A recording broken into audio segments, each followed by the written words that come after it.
৩০ লক্ষ শহীদ এবং অসংখ্য মা বোনদের সম্মানের বিনিময়ে আমাদের বিজয়।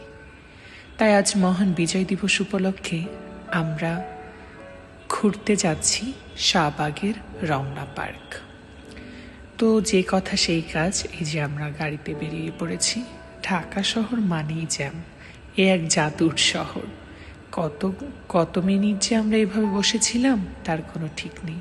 এর মধ্যে আমরা জ্যাম ছেড়ে এই যে ফাঁকা রাস্তা এখন চলতেছে, আশেপাশে ভিউ এত সুন্দর। এই জায়গাটা বিশেষ করে এত সুন্দর ছিল বিজয় সরণির আগে, মানে কি সুন্দর বাংলাদেশ, তাই না?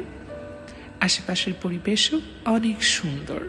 আমি তো শুধু মুগ্ধ হয়ে দেখছিলাম, রাস্তারও ভিডিও করছিলাম। যদি এরকম প্রত্যেকটা রাস্তা এরকম ফাঁকা থাকতো, কোনো যানজট না থাকতো, তাহলে কতই না ভালো হতো। ওই যে উসমানিয়া স্মৃতি অডিটোরিয়াম দেখা যায়, অডিটোরিয়ামের সাথে আমার অনেক স্মৃতি জড়িয়ে রয়েছে। এই যে একটা গাড়ি আমাদের ওভারটেক করে চলে গেল।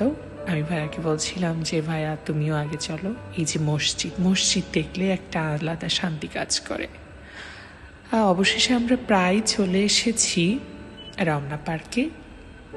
এই যে এখন রমনা পার্কে ঢুকে পড়েছে। এই যে এত মানুষের ভিড় ছিল, লিটারেলি মনে হচ্ছিল যে ওই ব্রিজের উপরে আমরা দাঁড়ানোর জায়গাও পাচ্ছিলাম না। সবাই এসেছে তাদের প্রিয়জনকে সাথে নিয়ে মহান বিজয় দিবস পালন করার উদ্দেশ্যে ঘুরতে এসেছে। আমি আবার কিছুটা ক্যাপচার করছিলাম ভিডিওতে। এই যে এখানে পানির মধ্যে আবার অনেকে চড়ছে, ছোট্ট পিচ্চি দুইটা বাচ্চা, মাশাল্লাহ। তো এই যে আশেপাশের পরিবেশ দেখছেন, অনেক মানুষ ছিল এই দিন, অনেক মানুষ। তো আমরা বেশিক্ষণ আর সেখানে স্টে করি নাই, আমরা বের হয়ে এসেছি। এই যে এখন আমরা চলে যাচ্ছি, লাস্টবারের মতো রমনাকে টাটা করছি। আসলে অনেক ভিড় ছিল, যার কারণে আমরা বেশিক্ষণ থাকি নাই। আমরা ওইখান থেকে বের হয়ে আমাদের বাসার উদ্দেশ্যে